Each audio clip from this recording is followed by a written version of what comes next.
Now your usted commands. That's when you're being a little more formal, okay? So I'm going to call them the usted command. Okay, this one has a few more steps because once again we're trying to be pleasant. It's more of a polite request, and you probably get more done if you're using the usted command than the to command. Okay, usted command, the first step is putting the verb in the yo form. So let's take hablar again using that same simple verb to show the example. So yo hablo. Okay, second step, you're going to drop your O. Okay, so you're going to drop O. So it'll be like this. Okay, third step, if it's an AR verb, you're going to add an E. If it's an ER or IR verb, you're going to add an A. Now, I know it sounds confusing, but it really isn't once you look at your verb. So hablar we know is an AR verb, right? It ends in AR like we saw in the to command. So now we're going to use it in the usted. So hablar is an AR verb, and you're going to end up with hable. Okay? So talking to your friend, habla, right? Talking to someone you don't know as well, hable. Hable con el señor, por favor. Hable con su maestra. Okay? Those type of examples. So using a different verb, let's look at just the formal command. Well, let's go to the next step. Let's just go ahead and go to the next step. So this is for singular commands. The to command was for one person that you know very well. Okay? The usted command, or is younger than you. The usted command is a formal command. Okay? And that's the one that we're using as the ustedes. So this is where your plural command will come in. You will make it formal, and to make it plural, because you're talking to a group or the class, you're going to add an N to it, okay? I'm just going to put a star out there because you don't have to make all commands plural, but if you choose to, if you're talking to a group, it would become hablen. See? So it's really simple if you follow the steps. If you're remembering this and this is just easy secondhand, that's great. That's fantastic. If you're having to go through the steps, wonderful too. Don't skip the yo form. Because a verb like tener, which in the informal is irregular, becomes ten, right? But in the formal, if you miss the tengo, the yo form, tengo, then you're going to mess up the entire command, okay? So let's do tener as a formal command. Tener, yo form, tengo. You drop your O. It is an ER verb, so you add Hey. Yay, gracias. So you'd end up with tenga. Okay? Make it plural. Tenga. Okay. So that is your formal command. And yes, there are irregulars here too, but only 5 of them. So let's do those in green also so you know they are your irregular. Where do I write them? Where can I go? This way? Okay. So we have dar, which becomes de. Estar, which becomes este. Saber, which becomes sepa.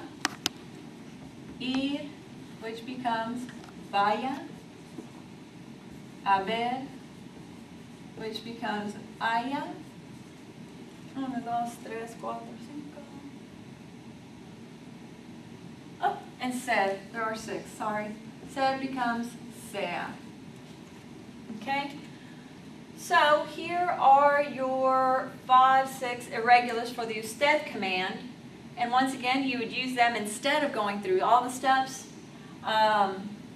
You would say, dele a Margarita una manzana. De, right? Vaya usted con Roberto a la tienda. Okay? So you can use these same commands, but this will be the usted. Usted commands and usted irregulars. Do not mix them up. This will only work for positive commands and for the usted. Can we move this way? Okay. And then over here you have your tu commands and your irregulars for the 2 positive commands. These are just for yes, do this commands. That's what we'll be doing today. Just your positive commands. Now, how does this work with our vocabulary? Nuestro vocabulario de este capítulo es sobre el carro y direcciones. So you're doing directions and how to get places. So when you ask someone, hey, how do I get to the store? How do I get to the park? they're going to give you commands. They're going to say, go down the street, take a right, take a left, whatever it may be, and as directions to get to your next place. So that's the vocabulary we're going to use. So let me erase all of this for just a second, and I'll be right back. Okay, la última parte es vocabulario. Vocabulary that you're going to need to be able to do your exercises and actually use it in your daily life. Directions, that's one big thing. We're talking about how to get somewhere, right? So, a la derecha is to your right. A la izquierda is to your left. Derecho is straight, like go straight, straight ahead. Por, as we know, through or by, ¿verdad? Sus verbos, verbos when you're giving directions, some of the ones that you would need, okay? Ir, of course, to go. Doblar, to turn.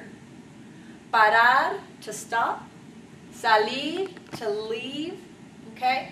Caminar, and I know you're thinking to walk, but also some people will use it as go. Go 2 walks, camina 2 cuadras, right?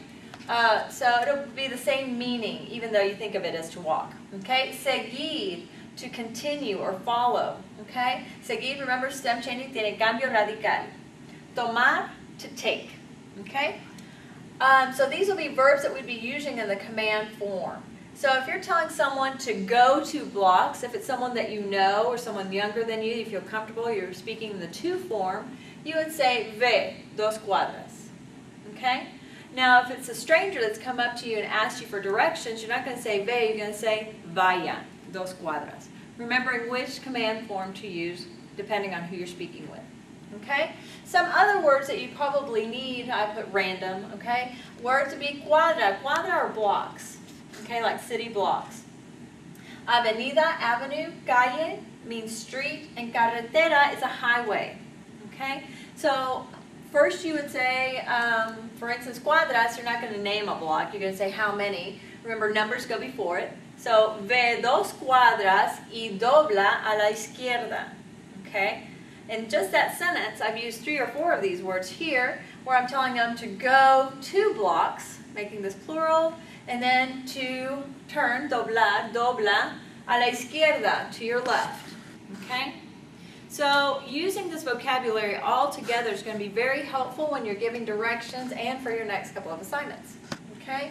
With avenida, calle, y carretera, you're going to say that first, la avenida, and then the name, okay? So don't put it at the end like we do in a lot of times in English. You're going to say Avenida Hernandez, or Avenida Dos Flores, or whatever the name of the avenue may be, okay? So this is the way these will work for you, okay? Now what you're going to be working on is in your book. It is found on page 3, I'm getting too close to the camera. Page 379 and I am wrong. Page 377, 377. Tenemos un mapa. You have a map there. Now it's kind of small, so you have to work a little bit at finding everything as you go along. Pero página 378, the following page, tiene actividad 5. Actividad 5 is asking you to tell someone how to get from one spot to the next. Okay? And you're going to do actividad 5. Make sure you write it out. They give you a modelo. In the modelo, it said del cementerio de la Recoleta a la Plaza Mayor. Okay, now you have to kind of look at the map, you have to look closely. So the first thing you have to do is find the locations that they're talking about, and then figure out what the streets are called to be able to tell someone or give someone directions using your vocab. Okay, there are 5 of them there. What I want you to do is actividad 5, you're going to do those 5, and at the end add 1 more. How to get from your home, you don't have to give addresses, from your home to TCC. How do you get here? Okay. So that will be the added activity on actividad 5. Okay, after you're done with that activity, that is something that you will be turning in today. You also have a reading to do. Página 386. En página 386, it says, Las palabras nos transportan. Now that is the article that I made a copy for people who didn't have the newest edition of the book. The rest of you should have it in página 386. So you will read that and do the comprensión, and that will be for turn-in. Okay, so before class ends at 11, okay, 11:10, go ahead and turn in what you have. What you don't finish, you can do at home and turn in tomorrow. Okay? Entonces, hasta mañana.